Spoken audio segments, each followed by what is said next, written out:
La nuit tombait sur la forêt de Fontaine-Argent avec une brusquerie étrange, comme si quelqu'un avait tiré un immense rideau noir au-dessus des arbres. Julien Morel avançait sur le petit sentier qu'il connaissait par cœur depuis l'enfance, son sac de randonnée sur l'épaule, guidé par l'odeur humide de la mousse et le craquement familier des branches sous ses bottes. C'était son rituel, une marche solitaire après une longue semaine de travail. Rien pour lui n'était plus précieux que cette tranquillité, loin des écrans, des obligations, des conversations forcées. Juste le vent, la terre, et le bruit de son propre souffle. Mais ce soir-là, quelque chose n'allait pas. Il sentit d'abord une vibration sourde, difficile à distinguer du tumulte naturel de la forêt, mais elle se répéta, comme un tremblement faible, régulier, presque un battement. Julien s'arrêta. Les oiseaux eux-mêmes avaient cessé de chanter. Le silence, un silence qui ne ressemblait pas à un silence normal, enveloppa la clairière devant lui. Une sorte de calme oppressant, trop parfait pour être rassurant. Il retira sa lampe frontale de sa poche, mais n'eut pas le temps de l'allumer. Une lueur bleutée traversa les arbres, brève comme un flash, suivi d'un grondement discret, étouffé, qui résonna sous ses pieds. Julien sursauta malgré lui. Ce n'était ni un orage, ni un avion, ni une voiture. Aucun bruit qu'il connaissait ne sonnait ainsi, et pourtant quelque chose en lui murmura immédiatement « Danger ». Il hésita à faire demi-tour. Mais sa curiosité, vieil ennemi, l'emporta. Julien avança prudemment, repérant la direction approximative de la lumière. Les feuilles semblaient éclairées par en dessous, comme si une ampoule géante avait été plantée dans le sol. Il passa une rangée de fougères, se baissa pour éviter une branche, puis arriva à la limite d'une petite clairière qu'il ne reconnaissait pas. Cela le déstabilisa, il connaissait parfaitement ce bois. Alors pourquoi un espace dégagé là où il n'y en avait jamais eu? Puis il comprit. Le sol était éventré. Comme si quelque chose, pas quelque chose, un objet était tombé du ciel. Une odeur métallique flottait dans l'air, mêlée à une fumée si fine qu'elle ressemblait à une brume. Julien s'approcha lentement, son cœur tapant contre ses côtes. Il vit alors la source de la lumière, un morceau de coque, oui, une coque, métallique, argentée, à moitié enterrée dans la terre. La surface vibrait encore, pulsant doucement comme une respiration. Autour, des fragments brillaient dans l'herbe mouillée comme des éclats d'étoiles. Julien sentit une sueur froide couler dans son dos.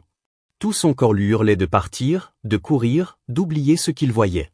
Mais au moment où il fit un pas en arrière, un son brisa l'air. Un pleur. Un pleur aigu, fragile, mais pas tout à fait humain. Julian S.E. Figia. Le son se répéta. Puis un deuxième, plus faible, comme un écho minuscule. Il s'avança malgré lui. Ses jambes se mettaient à bouger d'elles-mêmes. Il avait entendu des bébés pleurer dans sa vie, son neveu, des enfants dans le bus, mais jamais une plainte avec cette note vibrante, étrange, presque cristalline. Il contourna lentement l'amas de débris. Le sol formait une petite cuvette. Au centre, recroquevillé contre une paroi métallique encore tiède, deux formes minuscules tremblaient. Julien crut d'abord que son esprit lui jouait un tour. Mais non. Deux bébés, aliens. Leur corps était petit, frêle, enveloppé dans un genre de tissu irisé qui reflétait la lumière bleutée du crash. Leur peau, ou ce qui semblait être de la peau, avait la couleur douce d'une perle blanche avec des reflets mauves.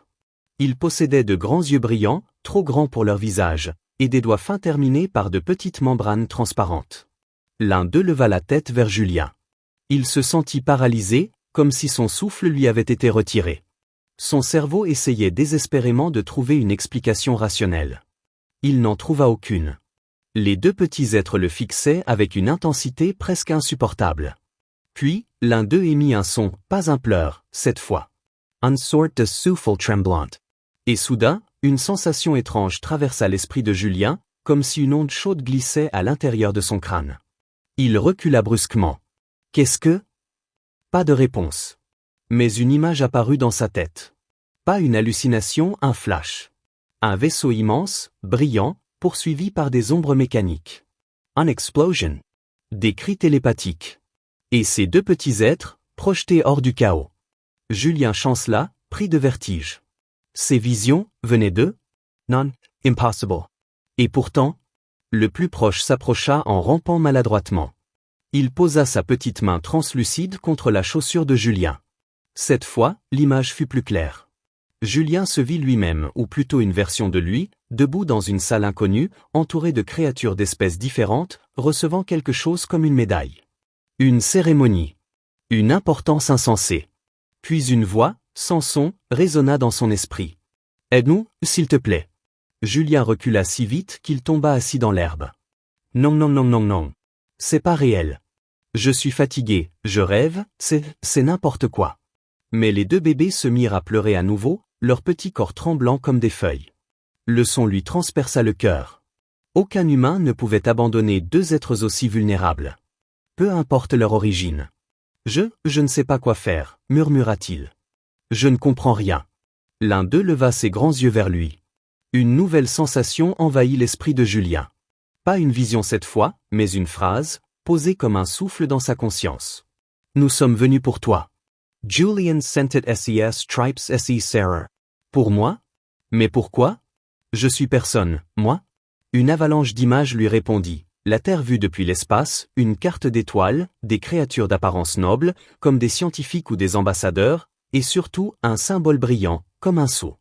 Un cercle entourant une silhouette humaine stylisée. L'autre bébé transmit une seconde pensée. Plus lourde, plus grave. Tu es le sauveur humain. Julian S.E. Figia, glacé. La forêt entière semblait retenir son souffle. Même le vent avait cessé de bouger les branches. Il n'osa plus parler, ni respirer. Sa raison tentait désespérément de trouver une issue logique. Un canular? Une hallucination due au stress? Une expérience secrète? Rien ne pouvait expliquer la sensation écrasante et pourtant douce qui vibrait encore dans son esprit. Les deux petits êtres se serrèrent l'un contre l'autre. L'un d'eux tendit à nouveau sa main vers lui, tremblante. Julian regarda Otter. Il n'y avait personne. Pas de secours. Pas de route. Pas de signal téléphonique ici. Il était seul. Seul avec eux. Et quelque part dans cette nuit, un crash dont il ignorait les auteurs pouvait déjà avoir attiré des choses bien moins innocentes. Il sentit le choix lui tomber dessus comme une pierre. Ignorer ce qu'il voyait, fuir, oublier. Ou tendre la main. Il soupira, passa une main dans ses cheveux, et murmura. « Bon, d'accord. Mais on bouge d'ici. Vous venez avec moi. » Les deux bébés émirent un petit son, pas tout à fait un mot, mais une vibration douce et reconnaissante. Julien les prit délicatement dans ses bras. Ils étaient étonnamment légers, presque aussi chauds qu'une couverture sortant du sèche-linge. Leur peau vibrait légèrement, comme si elle réagissait à son propre rythme cardiaque. Il fit quelques pas hors du cratère, jetant un dernier regard aux débris. La partie centrale de la coque bougea subitement, comme si quelque chose ou quelqu'un à l'intérieur tentait encore d'en sortir. Julien accéléra, serrant les deux petits contre lui. Derrière lui, un bruit métallique claqua. Une ombre se déploya entre les arbres. Julien n'attendit pas pour savoir ce que c'était. Il courut. Et pour la première fois de sa vie, il sentit que tout ce qu'il avait cru savoir sur l'univers n'avait été qu'un prologue. Julien ne s'était jamais cru bon coureur, mais cette nuit-là il traversait la forêt comme si la mort elle-même lui soufflait dans le cou. Les deux bébés aliens dans ses bras vibraient faiblement, comme s'ils cherchaient à se fondre contre lui pour disparaître. Le bruit métallique derrière lui résonnait encore, un choc sec suivi d'un cliquetis qui n'avait rien de naturel. Rien de vivant non plus. Il accéléra. Ses poumons brûlaient, sa gorge était sèche, ses jambes menaçaient de céder. Il s'arrêta un instant derrière un tronc immense, reprenant son souffle en silence. Les feuilles frémissaient autour de lui. Pas de pas. Pas de respiration. Mais un bourdonnement lointain, comme une machine qui se réveille. Il regarda les deux petits êtres dans ses bras. Je ne sais pas ce qui nous poursuit, mais ça ne vient pas pour faire des câlins, dit-il à voix basse. Ils ne répondirent pas par des mots, mais une sensation traversa son esprit. Une impression de peur, profonde, presque animale, accompagnée d'une image floue d'ombre en forme d'insecte métallique. Julien eut un frisson. Il ne communiquait pas vraiment, mais ce qu'il transmettait, c'était suffisamment clair. Ok, chuchote-t-il. On va rentrer. Je vous cache chez moi. On verra après. Encore fallait-il atteindre la route. Il reprit sa course, évitant les branches, glissant sur des cailloux humides, se rattrapant parfois au dernier moment. La forêt semblait plus sombre que d'habitude, presque hostile. Les arbres penchaient vers lui comme pour lui barrer le passage. Et pourtant, malgré la panique, quelque chose en lui tenait bon. Un instinct ancestral, protéger ce qu'on lui confiait. La vulnérabilité de ces deux petits êtres le touchait plus qu'il n'aurait cru. Enfin, il aperçut la lueur orangée d'un lampadaire à travers les arbres. La route. Son vieux 4x4 était garé à quelques mètres. Jamais la vue de cette vieille carcasse verte ne lui avait paru aussi réconfortante. Il ouvrit la porte d'une main, posa délicatement les deux créatures sur la banquette arrière, puis s'assura qu'ils étaient protégés par une couverture qui traînait là. Leur peau irisée reflétait la faible lumière du plafonnier, et l'un d'eux émit un petit bruit convenant d'un apaisement fragile. Julien grimpa au volant, démarra. Le moteur toussa comme d'habitude, avant de rugir lentement. Il eut un instant l'illusion que tout redevenait normal. Qu'il n'allait pas être poursuivi par une chose sortie de l'enfer. Qu'il allait juste ramener 2 bébés extraterrestres chez lui. Voilà. Une nuit comme une autre. Il engagea la marche arrière, mais avant qu'il ne puisse se mettre en route, un rayon de lumière blanche passa devant le pare-brise. Julian S.E. Figia. Un drone. Pas un drone civil, non. Un drone qu'il n'avait jamais vu. La forme d'un triangle aplati, doté de plusieurs bras articulés, le tout flottant sans bruit, comme un fantôme mécanique. Une lumière balayait les arbres, fouillant chaque recoin.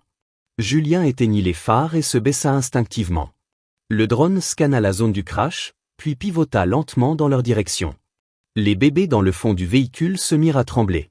Une image brève se glissa dans l'esprit de Julien, ces mêmes drones tirant des rayons sur un vaisseau, brisant des parois, cherchant les 2 survivants. Une traque. Sans pitié. Alors là, c'est mort, murmura-t-il. Il alluma brusquement le moteur, enclencha la première et écrasa l'accélérateur. Le 4x4 bondit en avant, arrachant des feuilles sur son passage, sortant de la forêt avec un bruit de tonnerre. Le drone, pris par surprise, émit un flash rouge et se lança à leur poursuite. Julien se mordit la lèvre. Ce n'était plus un film. C'était sa vie. Il prit la route principale, les pneus crissant sur le bitume, et regarda dans le rétroviseur. Le drone était juste derrière, volant à hauteur de toit. Sa lumière blanche fouillait l'habitacle. « Non, non, fais pas ça, grogna-t-il. I'll Sarah le volant. » Il fallait réfléchir vite. Le drone allait le rattraper et probablement neutraliser le véhicule. Et dans le meilleur des cas, l'emmener avec. Dans le pire, il préférait ne pas y penser. Alors il fit ce qu'un humain ferait, improviser. Julien quitta brusquement la route pour s'engager dans un chemin de terre qu'il connaissait. Un raccourci vers la vieille carrière désaffectée. Le 4x4 bondissait comme un taureau, mais il tenait bon. Le drone suivait, mais semblait gêné par les branches et les irrégularités du terrain. « Oui, c'est ça, viens t'embourber, toi, murmura-t-il. I'll attain it la carrière. » Un vaste espace ouvert, entouré d'amas de pierres et d'anciennes machines rouillées. Un endroit parfait pour se cacher, ou pour mourir, songea-t-il brièvement. Il s'arrêta au milieu, coupa les phares. Loose silence retumba. Les bébés aliens étaient désormais blottis l'un contre l'autre sous la couverture, leurs grands yeux fixés sur lui. Ils vibraient faiblement, comme s'ils tentaient de lui transmettre confiance et peur à la fois. « Ne vous inquiétez pas, j'essaie de réfléchir, dit-il. J'ai pas l'habitude de sauver le monde, moi. » Une sensation douce glissa dans son esprit, comme un remerciement. Ou un encouragement. Mais le bourdonnement du drone revint. Il survolait la carrière, scannant la zone avec une insistance inquiétante. Julien sortit du véhicule, se faufila derrière une benne renversée et chercha une idée. Il remarqua un câble métallique relié à un vieux treuil manuel. Il se rappela que la benne contenait des morceaux de roche, assez lourds pour écraser un homme. Ou peut-être un drone. Il se glissa jusqu'au treuil en silence, espérant que le drone ne détecterait pas ses mouvements. La sueur coulait le long de son front. Ses mains tremblaient. Il s'accroupit, attrapa le levier du treuil. Un grincement métallique retentit, trop fort à son goût. I'll red in sun souffle. Le drone pivota dans sa direction. Julien n'hésita plus. Il tourna le treuil de toutes ses forces. La benne bascula lentement, trop lentement. Le drone fonçait maintenant droit sur lui. « Allez !» grogna-t-il entre ses dents. Un dernier cran céda. La benne bascula complètement, déversant une pluie de roches sur le drone. L'impact fut violent. Le drone s'effondra au sol dans une gerbe d'étincelles. Julien retomba sur les fesses, le souffle court. « Ok, je crois que j'ai gagné », souffla-t-il. Il resta immobile quelques secondes pour vérifier que rien ne bougeait. Puis il courut au 4x4, ouvrit la porte arrière. Les 2 petits le regardaient avec une émotion qu'il eut du mal à identifier. Admiration, soulagement, et quelque chose d'autre, plus profond. Une image se forma dans son esprit. Lui, debout dans un immense couloir métallique, devant des êtres à la peau claire comme celle des bébés. Une cérémonie. Un symbole d'alliance. Les Nivréals, c'était ainsi qu'ils se nommaient. Il le comprit sans mots. Une autre pensée suivit, plus sombre, une coalition galactique qui voulait empêcher cette rencontre. Qui voulait maintenir l'humanité au sol. Dans l'ignorance. Comme des animaux en cage. Julian sentit son cœur s'emballer. Alors c'était vrai. On avait caché des choses aux humains. On avait limité leur progression. Et ces deux petits êtres étaient venus briser cette barrière. Pourquoi moi? Murmura-t-il. Les bébés se rapprochèrent. Une pensée claire se posa dans son esprit, aussi nette qu'une voix. Parce que tu comprends. Il resta sans voix. Pas parce que c'était flatteur. Mais parce qu'au fond de lui, il savait que c'était vrai. Il inspira profondément, remit les clés dans le contact. D'accord. On rentré à la maison. Mais vous me racontez tout, et j'espère que je vais rien regretter. Le 4X4 s'éloigna dans la nuit, laissant derrière lui la carcasse brisée du drone et la carrière silencieuse. Julien ne savait pas qu'à cet instant, au-dessus des nuages, d'autres machines se mettaient en mouvement. Et que le monde qu'il connaissait venait de basculer pour de bons points. Julien arriva chez lui un peu avant 3 heures du matin. Sa petite maison en bordure du village ressemblait soudain à un fortin fragile, trop exposé, trop normal pour ce qu'il transportait. Le 4X4 vibrait encore légèrement les secousses du chemin, ou peut-être simplement ses nerfs en vrac. Il coupa le moteur. Le silence tomba comme un drap humide. Il se tourna vers les deux bébés aliens. Ils dormaient. Ou quelque chose qui ressemblait à du sommeil. Leur peau irisée palpitait doucement, comme si elle suivait un rythme interne. Ils avaient l'air si paisibles que Julien en eut presque mal au cœur. Quel genre de chasse pouvait poursuivre des créatures aussi fragiles? Il les prit dans ses bras un par un, leur poids léger lui faisant penser à des nouveau-nés humains.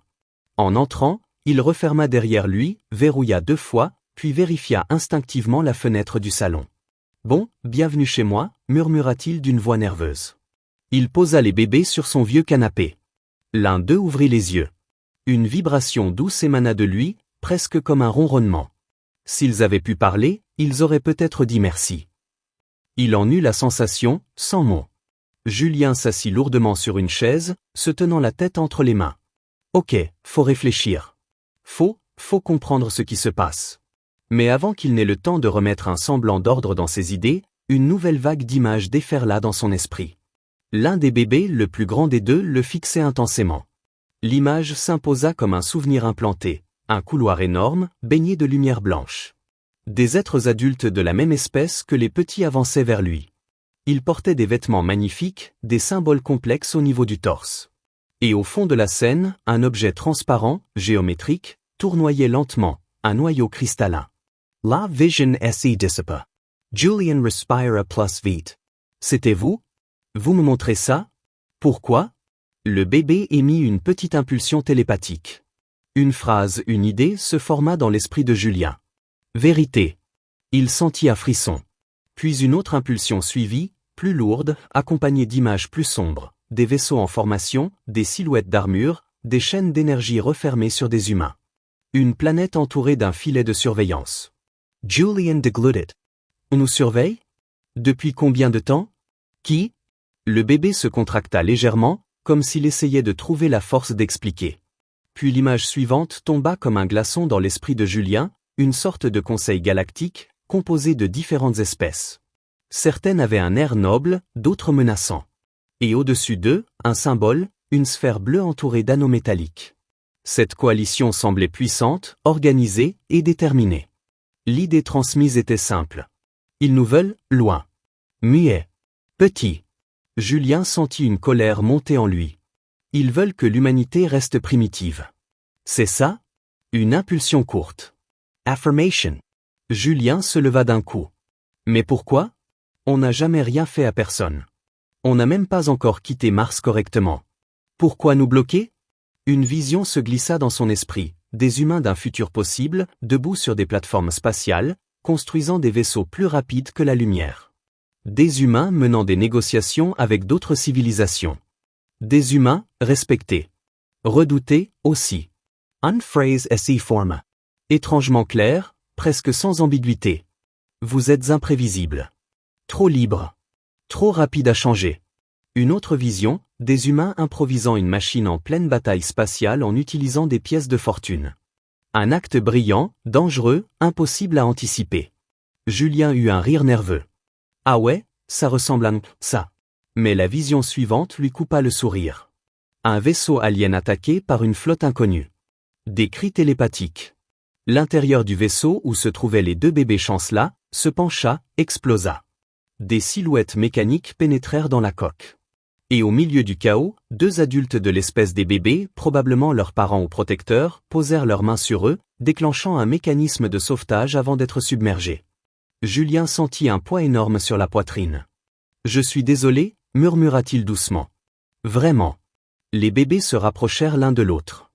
Une nouvelle impulsion se forma dans son esprit, plus complexe cette fois. Pas seulement des images, mais un concept entier, lourd comme un secret ancestral. Nous devions te trouver. Les mots n'étaient pas exactement cela, mais l'intention, oui. Julien secoua la tête. Mais enfin, pourquoi moi? Il y a des génies partout. Des scientifiques brillants. Des astronautes. Des gens bien plus importants. Une vision apparut, Julien lui-même, dans le passé. À 12 ans, réparant un petit drone cassé avec 3 outils rouillés. À 18 ans, construisant une antenne artisanale pour capter des émissions lointaines. À 25 ans, travaillant sur un projet spatial que personne ne croyait possible mais qu'il avait réussi à rendre fonctionnel. Julian Restabushby.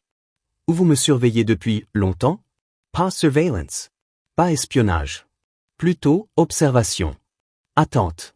Une idée plus douce, presque bienveillante. Tu comprends les choses que d'autres ignorent. Tu vois ce qui peut exister. Pas seulement ce qui existe déjà. Julien se passa la main dans les cheveux, encore sous le choc. Mais je suis normal. Je veux dire, je ne suis pas spécial. Aussitôt, une vision se forma. Julien, debout sur un sol lumineux. Des dizaines d'êtres d'un autre monde le regardant. Une plaque de cristal posée dans ses mains. Un symbole humain projeté gigantesque au-dessus de lui. Une alliance en train de naître. Julien recula d'un pas. Non, c'est trop, c'est beaucoup trop. Vous vous trompez de personne. Les bébés ne transmirent rien pendant quelques secondes. Leur silence mental était étrange, presque pesant. Puis l'un d'eux s'approcha lentement. Sa petite main translucide se posa sur la main de Julien. Une sensation douce parcourut son bras. Pas une vision cette fois. Une émotion. Confiance. Une confiance absolue. Julien sentit ses jambes faiblir. Il s'assit. Il resta là, quelques secondes, puis lâcha un soupir tremblant. Je veux bien essayer de comprendre. De vous aider. Mais je ne sais pas comment. Le plus petit des deux bébés se tourna vers la porte. Une image brève apparut dans l'esprit de Julien, des drones encore plus gros, encore plus rapides, survolant la région. Leurs traces thermiques repérées par un immense vaisseau invisible dans le ciel. Une nouvelle pensée tomba dans son esprit. Ils savent. Ils viennent. Julien blâmé. Quoi? Ici? Maintenant? Les bébés se serrèrent l'un contre l'autre, tremblants. Une image jaillit dans l'esprit de Julien, une usine abandonnée à quelques kilomètres, un complexe où d'énormes machines dormaient depuis des années. Un endroit idéal pour se cacher, pour réfléchir, pour survivre. Julien inspira profondément. On se casse d'ici. Il attrapa une caisse plastique, tapissa l'intérieur avec des serviettes, installa les deux bébés dedans avec une délicatesse presque paternelle. Il ferma un manteau par-dessus pour cacher leur lueur. Puis il vérifia l'extérieur par la fenêtre. Dans le ciel gris de la nuit, juste au-dessus de la forêt, une silhouette sombre passa, silencieuse comme une ombre. Julian S.E. rated. Merde. Ils sont déjà là. Il prit la caisse, ses clés, ouvrit doucement la porte arrière pour éviter le moindre bruit, et se glissa dehors. Le vent nocturne frappa son visage, froid, chargé d'électricité. Il approcha du 4x4, les nerfs en feu. Il avait peur. Mais il avait aussi quelque chose d'autre, qu'il n'aurait jamais cru ressentir pour des créatures tombées de l'espace. Une responsabilité. Il posa la caisse sur le siège arrière, monta au volant, respira profondément une dernière fois, puis démarra. La suite du voyage serait pire.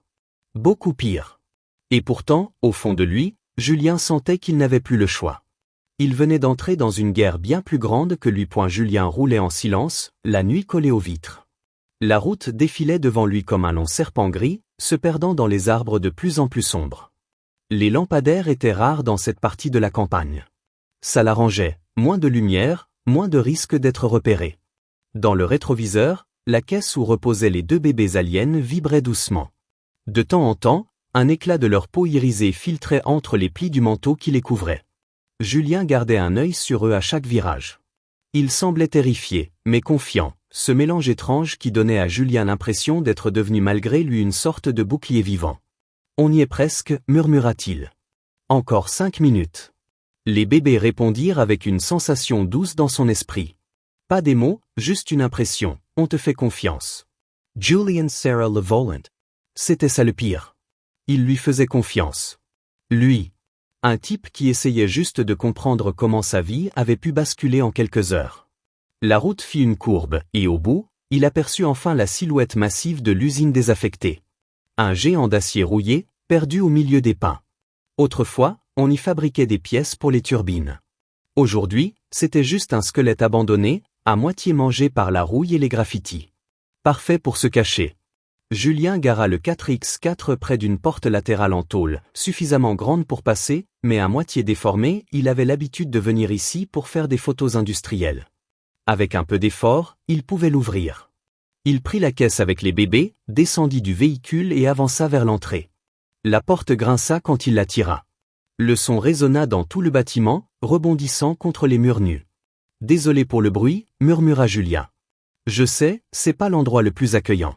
Mais c'est le mieux qu'on ait. » Il entra, referma la porte derrière lui, puis alluma la lampe de son téléphone. La lumière éclaira un immense espace vide, les restes de machines, des chaînes de montage figées dans le temps. Une odeur de métal et de poussière flottait encore dans l'air. Il posa la caisse sur un établi en métal, souffla un instant, puis regarda autour. Il devait trouver un endroit sûr pour les petits. Une vibration douce lui effleura l'esprit. Un message, ici. Bien. Julien soupira de soulagement. Je comprends pas comment vous faites ça, merci. C'est utile, au moins. Le plus petit des bébés émit un son presque joyeux. Julien alluma un vieux radiateur électrique qui traînait là étonnamment, il marchait encore, alimenté par l'emplacement d'une ancienne prise industrielle. La lumière rouge du thermostat clignote. Vous aurez un peu de chaleur comme ça. Les bébés se rapprochèrent l'un de l'autre, comme des chatons. Leur peau iridescente reflétait la lumière rouge, donnant à la scène une allure étrange et presque touchante. Puis, sans prévenir, une nouvelle vague d'images s'abattit dans l'esprit de Julien. Il se crispa, agrippa le bord de l'établi. Il ne voyait plus l'usine. Il ne voyait plus la caisse. Il ne voyait plus rien de ce monde. Il voyait ailleurs. Le sol était d'un blanc immaculé, légèrement brillant. Autour de lui s'étendaient des couloirs immenses, d'une architecture élégante, presque organique. Des êtres élancés, à la peau claire comme celle des bébés, marchaient en silence. Leurs yeux étaient sages, emplis d'une lumière étrange.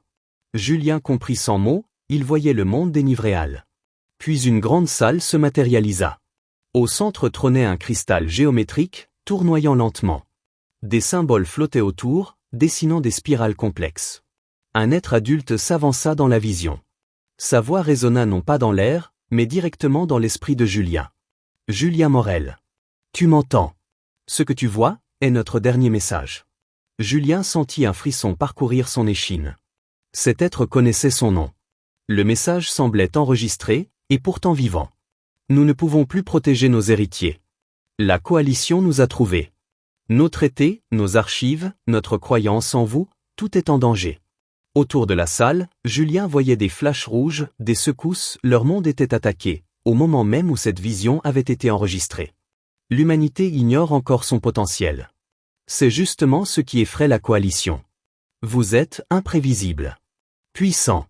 Capable de solutions que même nous ne pouvons pas anticiper. Une autre secousse. La vision tremble.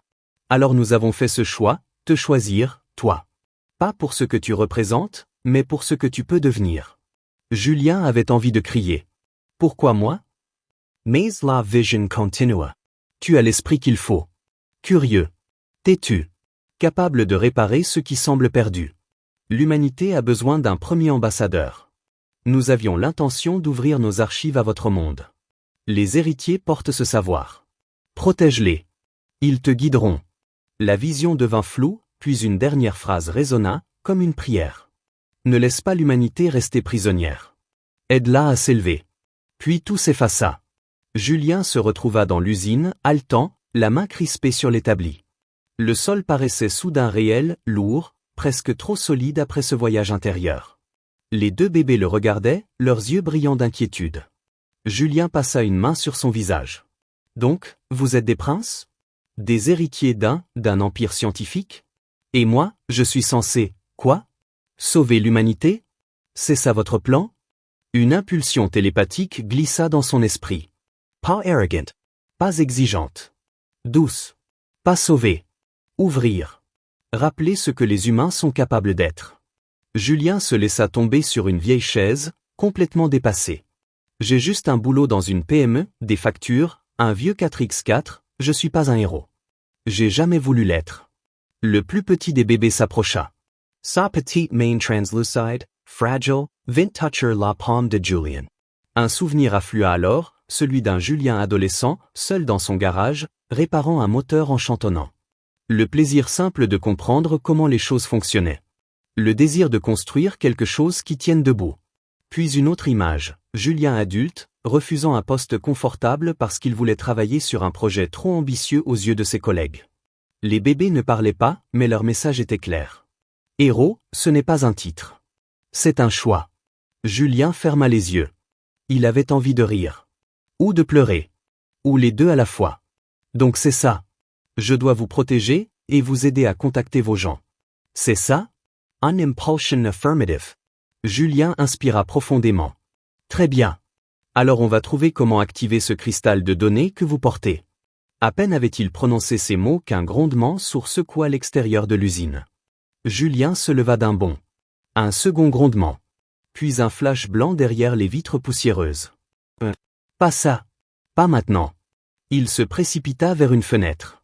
Ce qu'il vit lui coupa le souffle. Dans le ciel, silencieux mais immense, un vaisseau triangulaire descendait lentement à travers les nuages. Pas un vaisseau de Nivréal. Celui-là était métallique, sombre, anguleux, et son flanc était recouvert de symboles que Julien reconnaissait malgré lui, ceux qu'il avait vus dans la vision du Conseil galactique. La Coalition. Ils avaient retrouvé les bébés. Et ils venaient ici. Julian Recula. Ses mains tremblaient. Oh non, non, non, non. Une impulsion affolée traversa son esprit. Danger. Ils viennent pour nous. Julian Sarah less dense. Alors ils vont devoir passer sur mon cadavre. Il se retourna vers l'immense salle industrielle, les machines abandonnées, les treuils, les chaînes, les outils rouillés. Son cerveau humain, imprévisible, se mit soudain à tourner. Des plans. Des pièges. Death determines. Des stratégies improvisées. Les bébés le fixaient, inquiets. Julien prit une grande inspiration. Vous avez dit que les humains sont imprévisibles. Alors très bien, on va leur montrer ce que ça veut dire. La porte métallique vibra sous un premier choc. Julien attrapa une barre de fer. Le combat allait commencer. Et la porte métallique vibra une seconde fois, plus fort. La poussière tomba des poutres, et l'usine sembla retenir son souffle. Julien serra la barre de fer qu'il avait trouvée. Son cœur battait vite mais étrangement, quelque chose en lui était calme. Peut-être parce qu'il n'avait plus le choix.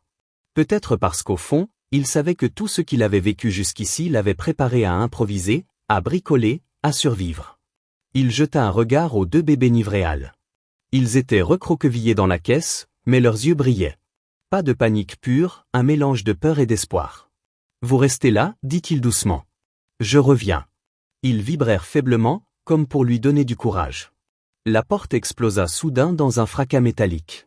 Un choc sec projeta la plaque de tôle contre une machine, faisant résonner l'usine entière. Julien se cacha immédiatement derrière un pilier. Il retenait son souffle. Un silhouette entra. Ou plutôt, une machine. Un drone bipède, d'un noir mat, articulé, équipé de capteurs rouges qui balayèrent la pièce. Sa tête triangulaire pivotait avec une précision glaciale. À sa suite, deux autres drones glissèrent à l'intérieur, flottant à quelques centimètres du sol. Leur lumière faisait danser des ombres sur les murs. Julian Scented Sun sang a sea glacier. Les drones avancèrent. L'un d'eux détecta les anciennes machines, scanna les treuils, les chaînes, les monorails. Julien pria silencieusement pour qu'il ne trouve pas la caisse trop vite.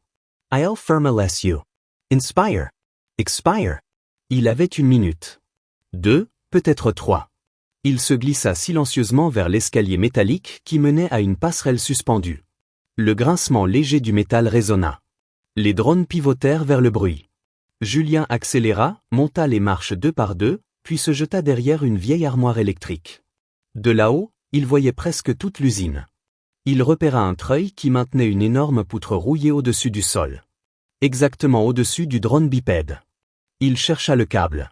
Le mécanisme était ancien mais encore fonctionnel.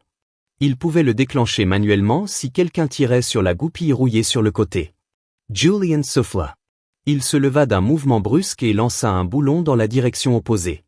Le bruit métallique rebondit dans un fracas sec. Les drones tournèrent aussitôt leurs capteurs vers la zone opposée. « Allez vous fourrer là-bas » murmura Julien. Les drones flottants avancèrent en formation, explorant le bruit. C'était le moment. Julien sauta sur le levier du treuil. Son poids fit descendre brutalement la lourde poutre. Elle s'écrasa dans un son monstrueux. Le drone bipède fut pulvérisé immédiatement, réduit en un amas de métal éclaté. Les étincelles illuminèrent la poussière. Mais les 2 drones flottants se tournèrent aussitôt vers Julien. Leur lumière rouge devint vive, agressive. Onan! Il courut sur la passerelle, dévalant une échelle en urgence. Derrière lui, un rayon d'énergie traversa l'espace, fondant un morceau de rambarde. Il se laissa tomber dans un tas de plastique broyé. Son épaule hurla mais il se releva aussitôt. Les drones flottaient maintenant à pleine vitesse vers sa position. Julien attrapa un vieux extincteur et le lança contre l'un d'eux. Le drone le découpa en 2 d'un coup de rayon, mais cela lui donna une idée. Il bascula une armoire métallique renversée, se servit du panneau comme d'un miroir improvisé et le plaça devant lui. Un second rayon frappe à la plaque. Le métal vibra, mais ne céda pas. Il n'avait pas d'arme. Pas de super technologie. Juste son instinct humain, ses mains et tout ce que l'usine pouvait offrir. Un bruit métallique attira son attention. Un vieux chariot élévateur.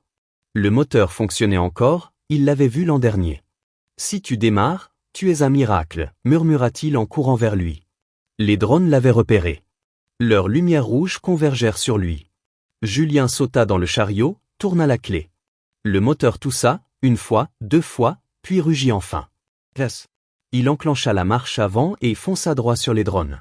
L'un d'eux tenta de prendre de la hauteur, mais Julien leva le mât du chariot à pleine vitesse.